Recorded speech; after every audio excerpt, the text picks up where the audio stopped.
राजा की पहलवान को अनोखी चुनौती। एक बार एक राजा ने अपने राज्य में एक अनोखी चुनौती का ऐलान किया। उसने घोषणा की, जो कोई भी इस विशाल और भारी भैंस को अपनी पीठ पर उठाकर दरबार में चक्कर लगाएगा, उसे 10,000 सोने की मुहरें दी जाएगी। यह सुनकर लोग हैरान रह गए। अधिकांश ने इसे मजाक समझकर हंसी में उड़ा दिया, जबकि कुछ ने इसे चुनौती के रूप में लिया। राजा के दरबार में एक एक करके लोग आने लगे। वे भैंस को उठाने की कोशिश करते, पर भारी वजन के कारण सब असफल रहे। कुछ तो बुरी तरह चोटिल हो गए और कुछ डर के मारे प्रयास करने से पहले ही पीछे हट गए। तभी एक पहलवान दरबार में आया और राजा से बोला, महाराज, मैं इस चुनौती को स्वीकार करता हूँ, लेकिन मैं अभी भैंस को नहीं उठा सकता।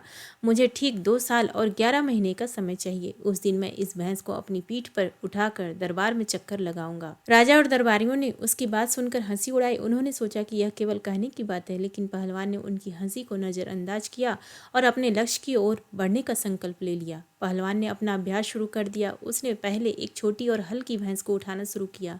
हर दिन वह उसे अपनी पीठ पर उठाकर थोड़ी दूर चलता। जैसे जैसे समय बीतता गया, वह भैंस बड़ी होती गई, उसका वजन बढ़ता गया, लेकिन पहलवान ने हार नहीं मानी। वह हर दिन अभ्यास करता रहा और धीरे धीरे उसकी ताकत भी बढ़ती गई।